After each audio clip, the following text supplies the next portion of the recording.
last episode, I beat the Kanto League and I spin a wheel, so now I have to use Steel type Pokemon for Johto.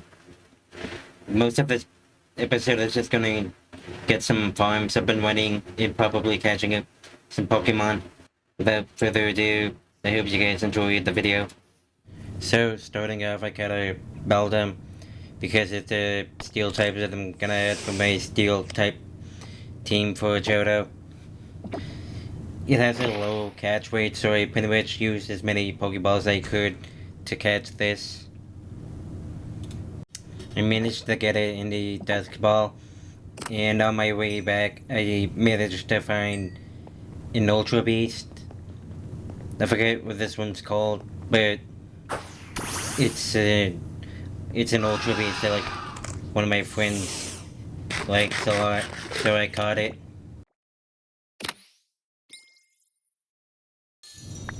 I also found this shiny Klefki. At this point, I was trying to find as many Steel types as I could for the Steel type Mono type challenge, and I think I ended up getting Drillbur, Klefki, Magnemite, and I think a few other Pokemon.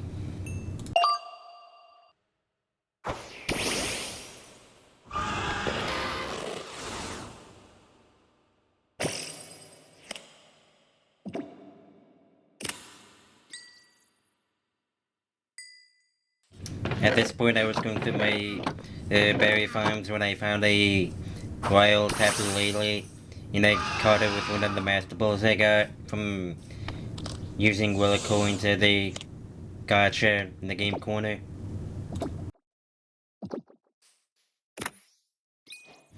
I know the villager looks weird because it doesn't have a model for some reason, but I decided to cure a zombie villager so I can get a mending book for some of my tools. I haven't made a EXP farm yet, but maybe I will at some point soon, so it's easier to repair tools.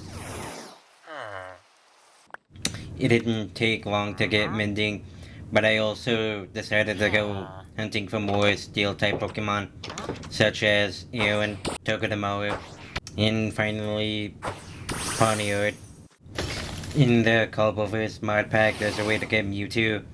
After defeating Giovanni, you can get the ancient DNA, and by locating the Rocket Idol and getting the cloning analyst, you can put it in a fossil analyzer together, and you can get Mewtwo, which is what I got, and I have no idea what I'm gonna use him for yet.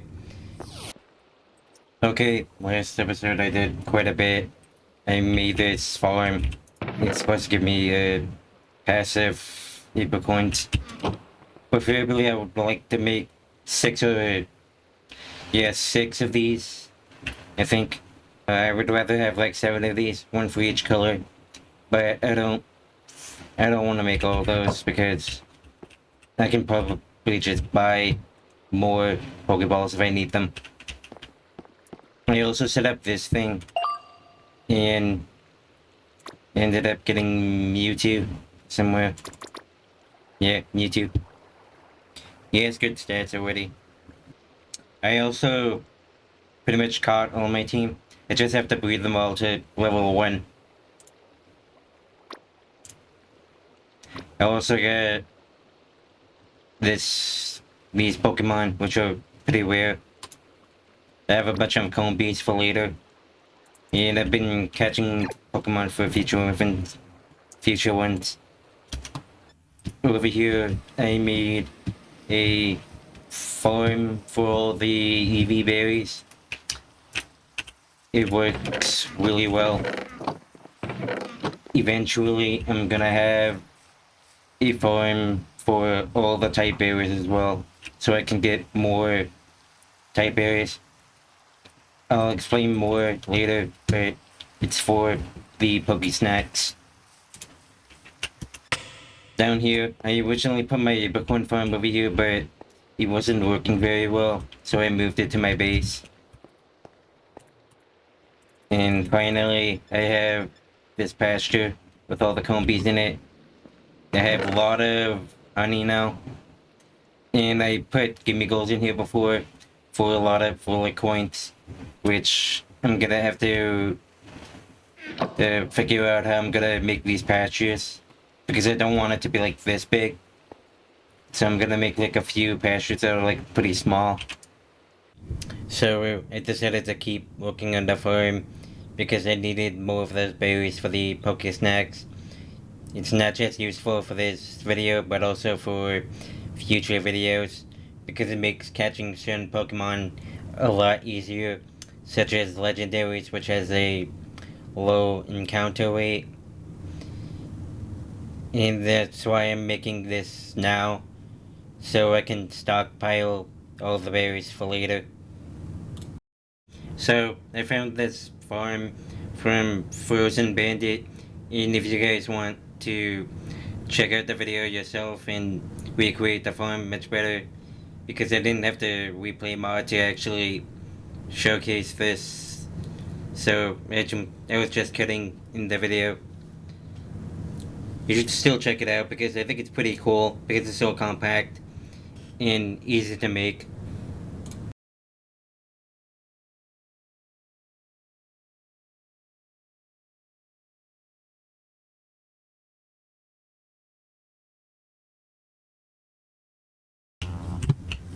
Yeah, so I finished the berry farm, and the reason why I built all of this is to make Poke Snacks. So I'm just gonna take some berries that I need. I'm gonna need this one.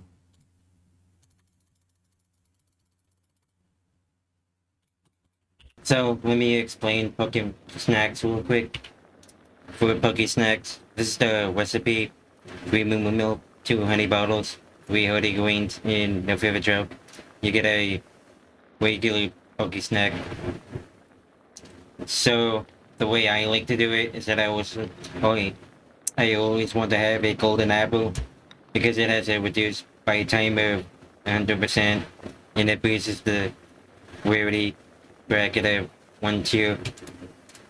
So you just add a tier to give the Poke Snack that modifier. Depending on the Pokemon you want to get, you're gonna need the different kinds of berries.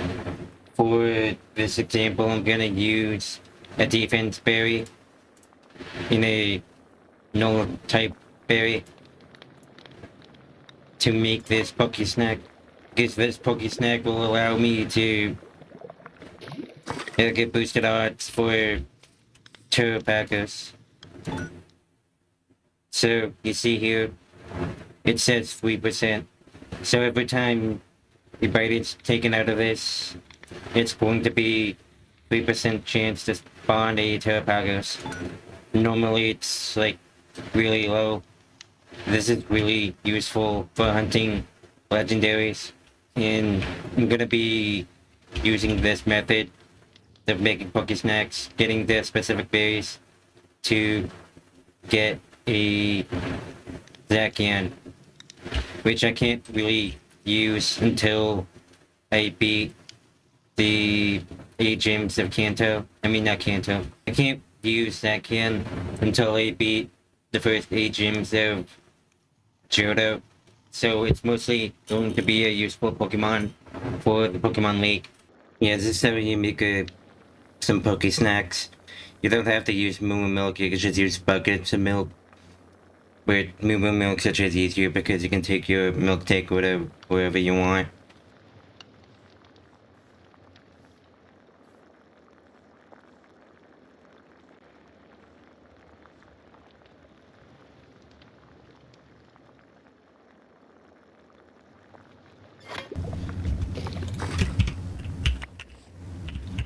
Yeah, the good thing is that the bottles are reusable. Second spawns in the dark forest, so I guess I'll just see how much it goes up by. I mean, that's not great, but like it's a lot better than before. So at this point, I decided to use this different kind of Poke Snacks. I traded the steel berries for the fairy berries, since Sagan's also a fairy type. So it's going to boost Zacian's, and I made this platform, but it doesn't really work that very well because I tried to build it high so they can only spawn on top, but they kept spawning in the bottom. So I decided to try to clear out the area to make it so they can see better where all the Pokemon are spawning. Looking back, I probably should have just made like a flat area instead of just trying to make a skybox.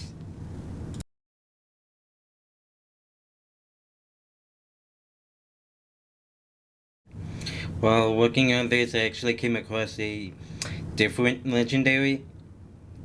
I don't really remember where was he on because it was from Gen 5, and Gen 5 was like a really long time ago.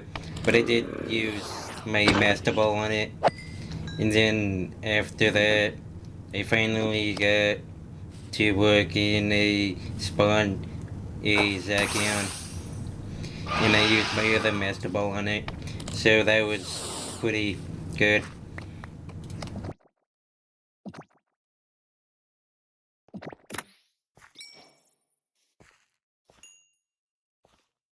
So for the Cobblemon mod pack, if you go find these stone hedges, you can actually get either a Wested Sword or a Wested Shield.